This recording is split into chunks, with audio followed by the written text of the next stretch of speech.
ସୁସ୍ଥ ହେଉଛି। ଦେଖିବେ ପିଲାମାନେ ସବୁ ଏତେ ମୋଟା ହେଇଯାଇଥିବେ। ନାଇଁ, ମୋଟା କାହିଁ ହେଲେ? ସେତିକି ଖାଦ୍ୟ ଆଉ ଜଣେ ଖାଇଲେ ମୋଟା ହେଉନି, ସେତିକି ଖାଦ୍ୟ ଜଣେ ଖାଇଲେ ଏତେ ମୋଟା ହେଇଯିବ। ତାମାନେ ସେ ଖାଦ୍ୟକୁ ଆମେ ଖାଦ୍ୟ କହିପାରୁ, କିନ୍ତୁ ସେଇଟା ଡାଏଟ୍ କହିବା ନାହିଁ, ମାନେ ଉତ୍ତମ ଖାଦ୍ୟ କହିବା ନାହିଁ। ପିଲାଙ୍କ ପାଇଁ ସେଇ ଖାଦ୍ୟଟା ନିହାତି ଦରକାର ଏଇଟା କହିପାରିବା ନାହିଁ, କିନ୍ତୁ ଆମେ କହିଦେଉଛୁ। ସେ ପିଲାଙ୍କର ଆଗ୍ରହ ବଢ଼ୁଛି, ଯେଉଁଟା ଖରାପ ଟିକେ ଖାଦ୍ୟ ଭଳିଆ, ମାନେ କ'ଣ ସେ ଚଟପଟି ଖାଦ୍ୟ, ଏଇଟା ଖାଇଲେ ତାକୁ ଟେଷ୍ଟ ଲାଗିବ, ସେ ଖାଇବ। ଆମେ ଯେଉଁଟା ଭଲ ଖାଦ୍ୟ ଦେବା ସେ ଖାଇବା ପାଇଁ ପସନ୍ଦ କରିବେ ନାହିଁ। ଆଉ ସେଇ କାରଣରୁ ପିଲାଙ୍କର ଯେଉଁ ମୋଟାପଣ ହେଉଛି, ଏଇଟା ଗୋଟେ ବହୁତ ବଡ଼ ଚିନ୍ତାଜନକ ଆଜି ଦିନରେ କରେଇ ଦେଉଛି। ଇଏ କଥାକୁ ଦୃଷ୍ଟିରେ ରଖି ଆମ ଯଶସ୍ୱୀ ପ୍ରିୟ ପ୍ରଧାନମନ୍ତ୍ରୀ ନରେନ୍ଦ୍ର ମୋଦିଜୀ 2018 ମସିହାରୁ ଏ PM ପୋଷଣ ଯୋଜନାକୁ ଆରମ୍ଭ କରିଛନ୍ତି। ଏଥିରେ ଗର୍ଭବତୀ ଓ ପ୍ରସୂତି ମହିଳା, କିଶୋରୀ ଏବଂ 6 ବର୍ଷରୁ କମ୍ ବୟସର ଶିଶୁମାନଙ୍କ ପୋଷଣ ଉପରେ ଏଇ ଯେଉଁ PM ପୋଷଣ ଯୋଜନା ଉପରେ ସ୍ୱତନ୍ତ୍ର ଭାବରେ 2018 ମସିହାରୁ ତାକୁ ଧ୍ୟାନ ଦିଆଯାଉଛି। ଆଉ ସେଥିପାଇଁ ମଧ୍ୟ ଏ କାର୍ଯ୍ୟକ୍ରମ ମଧ୍ୟ ଆରମ୍ଭ ହେଇଛି। ଏହାଦ୍ୱାରା ପ୍ରାୟତଃ ଇଏ 7 ବର୍ଷ ଭିତରେ ଗୋଟିଏ ଭଲ ରେଜଲ୍ଟ ଦେଖିବା ପାଇଁ ମିଳୁଛି।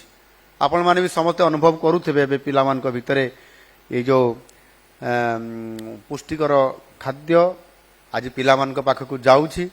ଆଉ ଏହାଦ୍ୱାରା ଯେଉଁ ସର୍ଭେକ୍ଷଣ କରାଯାଉଛି, ସର୍ଭେ ବି କରାଯାଉଛି ଯେ ବାସ୍ତବିକ ଏବେ ଯେଉଁ ପ୍ରକାରର ଖାଦ୍ୟ ଦିଆଯାଉଛି, ସେ ଖାଦ୍ୟ ଦ୍ୱାରା ପିଲାମାନଙ୍କ ପାଖରେ ସ୍ୱାସ୍ଥ୍ୟ ପରୀକ୍ଷାରେ ସେମାନେ ସୁସ୍ଥ ରହୁଛନ୍ତି କି ନାହିଁ, ପୋଷଣଯୁକ୍ତ ଖାଦ୍ୟ ଦେବା ଦ୍ୱାରା ସେମାନେ ସୁସ୍ଥ ଠିକ୍ ରହୁଛନ୍ତି କି ନାହିଁ। ଏଥିରେ ଜାତୀୟ ପରିବାର ସ୍ୱାସ୍ଥ୍ୟ ସର୍ବେକ୍ଷଣ 5ର ତଥ୍ୟ ଅନୁଯାୟୀ ଆପଣଙ୍କର ଯେଉଁ ରିପୋର୍ଟ ଯାହା ଆସିଛି, ସେଥିରେ ପିଲାଙ୍କର ସଂଖ୍ୟା 38.4%ରୁ କମି 35.5% ହୋଇଛି। ଅର୍ଥାତ୍ ପାଟି ଲାଗୁଥିବା ପିଲା, ଏଇଟା କହୁଛନ୍ତି। ପିଲାଙ୍କର ପାଟି ଲାଗିବା, ଖନେଇ ଖନେଇ କଥା କହିବା, ଠିକ୍ ଭାବରେ ସ୍ପଷ୍ଟ ଉଚ୍ଚାରଣ ନ କରିବା, ସେଥିରେ ଏ ଖାଦ୍ୟ ବା ପୋଷଣଯୁକ୍ତ ଖାଦ୍ୟ ଦେବା କାରଣରୁ 38.4%ରୁ 35.5%କୁ ଇଏ କମିଛି। ଦୁର୍ବଳ ପିଲାଙ୍କର ସଂଖ୍ୟା 21%ରୁ କମିକରି 19%କୁ ଇଏ କମି ଆସିଛି। ଏହା ସହିତ ପିଲାଙ୍କର ସ୍ୱାସ୍ଥ୍ୟଜନିତ ବିଭିନ୍ନ ସୂଚକାଙ୍କ ମଧ୍ୟ ସବୁଥିରେ ତାଙ୍କର ସୂଚକାଙ୍କରେ ଉନ୍ନତି ଆସିପାରିଛି। ଆମେ ସେମାନଙ୍କୁ ପୋଷଣଯୁକ୍ତ ଖାଦ୍ୟ ନିରନ୍ତର ଭାବରେ ଦେଉଥିବା କାରଣରୁ ପିଲାମାନଙ୍କର ପୁଷ୍ଟିହୀନତା ଦୂର କରିବା ପାଇଁ ଏହି ପୋଷଣ ଅଭିଯାନକୁ ଏକ ଜନ ଆନ୍ଦୋଳନରେ ପରିଣତ କରିବା ପାଇଁ ଉଦ୍ୟମ ମଧ୍ୟ ଇଏ ଆଜି ସର୍ବାନ୍ତକରଣରେ ଜାରି ରହିଛି। ସେଥିପାଇଁ ପ୍ରତ୍ୟେକ ବର୍ଷ ଯାହା ଆଜି ଆମେ ପାଳନ କରୁଛନ୍ତି, ପ୍ରତ୍ୟେକ ବର୍ଷ ମାର୍ଚ୍ଚ ଏବଂ ଅପ୍ରେଲ ମାସ ଭିତରେ 15 ଦିନ ଲଗାତାର ଭାବରେ ପୋଷଣ ପକ୍ଷ ପାଳନ କରାଯାଇ ଜନସାଧାରଣଙ୍କୁ ପୋଷଣ ସମ୍ବନ୍ଧୀୟ ବିଷୟବସ୍ତୁ ଉପରେ ଇଏ ବ୍ୟାପକ ଭାବରେ ସବୁଆଡ଼େ କରାଯାଉଛି। ଯାହାକି ଏଠି ଆମେ ରାଜ୍ୟ ସ୍ତରରେ କଲା ପରେ ମଧ୍ୟ 30 ଜିଲ୍ଲାରେ 30 ଜାଗାରେ ହେଉଛି, ଆଉ କିଛି ଜାଗାରେ ବି ସ୍ୱତନ୍ତ୍ର ଭାବରେ କରାଯାଉଛି। ଏବଂ ଚଳିତ ବର୍ଷ ଅପ୍ରେଲ 8ରୁ 22 ତାରିଖ ପର୍ଯ୍ୟନ୍ତ, 8ରୁ ଆରମ୍ଭ ହେଇଥିଲା, 22ରେ ସମାପ୍ତ ହେବ। ଆଜି ହେଲା 19 ତାରିଖରେ।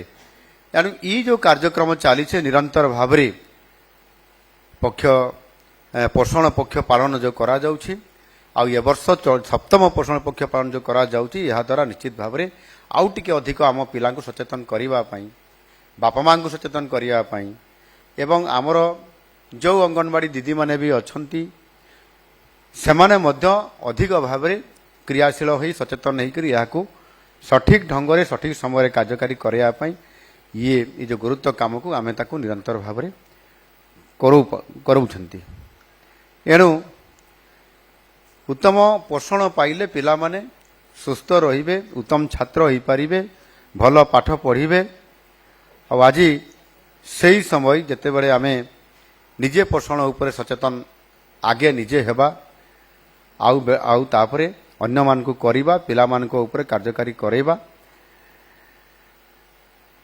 ଆଉ ଏହା ହିଁ ହେଉଛି ସୁସ୍ଥ ମାନବ ସମାଜ ପାଇଁ ଗୋଟିଏ ପ୍ରଗତିଶୀଳ ଦେଶର ବହୁତ ବଡ଼ ଗୋଟିଏ